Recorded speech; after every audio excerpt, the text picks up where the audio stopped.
മറ്റൊരു വാർത്തയിലേക്ക് ഇപ്പോൾ മദ്യലഹരിയിൽ കാറുമായി വിദ്യാർത്ഥിയുടെ പരാക്രമം. 4 കിലോമീറ്ററോളം കാർ ഓടിച്ച് നടത്തിയ പരാക്രമത്തിൽ 7 വാഹനങ്ങൾ ഇടിച്ചു തെറിപ്പിച്ചു. നിർത്താതെ പോയ കാർ പിന്നീട് മരത്തിലിടിച്ചാണ് നിന്നത്. ദൃശ്യങ്ങളിലേക്ക് ആദ്യം.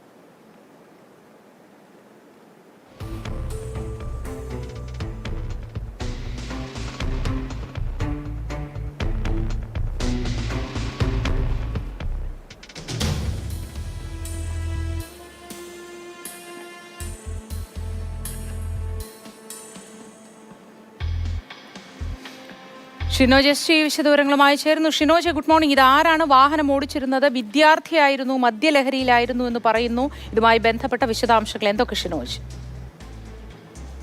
മോദി, ഇന്നലെ വൈകിട്ട് 5:45-നാണ് ഈ സംഭവം നടക്കുന്നത്. ഈ CMS കോളേജിൽ നിന്ന് തുടങ്ങിയ ഈ അപകടകരമായ യാത്രയാണ്. അത് ഒരു 4-5 കിലോമീറ്ററോളം ദൂരം ഇത്തരത്തിൽ ഈ വിദ്യാർത്ഥി മദ്യലഹരിയിൽ കാർ ഓടിച്ചു പോയി. മാത്രമല്ല, നിരവധി കാറുകളെയും ഇരുചക്ര യാത്രക്കാരെയും ഒക്കെ തന്നെ, വാഹനങ്ങളെയും ഒക്കെ തന്നെ ഇടിച്ചതിന് ശേഷം അവസാനം പനമ്പാലത്ത് ഒരു മരത്തിലേക്ക് ഈ വാഹനം ഇടിച്ചു കയറുകയായിരുന്നു.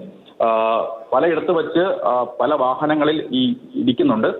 ഇത് CMS കോളേജിലെ ഡിഗ്രി വിദ്യാർത്ഥിയാണ്. പേര് ജൂലിൻ ജേക്കബ് എന്നാണ് ഈ വിദ്യാർത്ഥിയുടെ പേര്. ഡിഗ്രി വിദ്യാർത്ഥിയാണ് എന്നാണ് ഇപ്പോൾ ലഭ്യമാകുന്ന വിവരം എന്ന് പറയുന്നത്. പൂർണ്ണമായും മദ്യലഹരിയിലായിരുന്നു, അബോധാവസ്ഥയിലായിരുന്നു. അവസാനം പലയിടത്ത് വെച്ച് നിർത്താത്തത് തുടർന്ന് ഈ നാട്ടുകാർ പലരും ഈ കാറിന് പിന്നാലെ ഫോളോ ചെയ്ത് പോയി. അവസാനം ഈ കാറുടെ ഒടുവിൽ ഈ പനമ്പാലത്ത് വെച്ച് ഒരു മരത്തിൽ കൊണ്ടിടിക്കുകയായിരുന്നു. അതിനുശേഷം ഈ നാട്ടുകാർ തന്നെയാണ് കാറിനുള്ളിൽ നിന്ന് ഈ വിദ്യാർത്ഥിയെ പുറത്തേക്ക് എടുക്കുന്നത്. ആ സമയത്തൊക്കെ തന്നെ അബോധാവസ്ഥയിലായിരുന്നു. അതിന് പിന്നാലെ ഈ നാട്ടുകാരാണ് ഈ വിദ്യാർത്ഥിയെ പോലീസിനെ ഏൽപ്പിക്കുന്നതും. നിലവിലിപ്പോൾ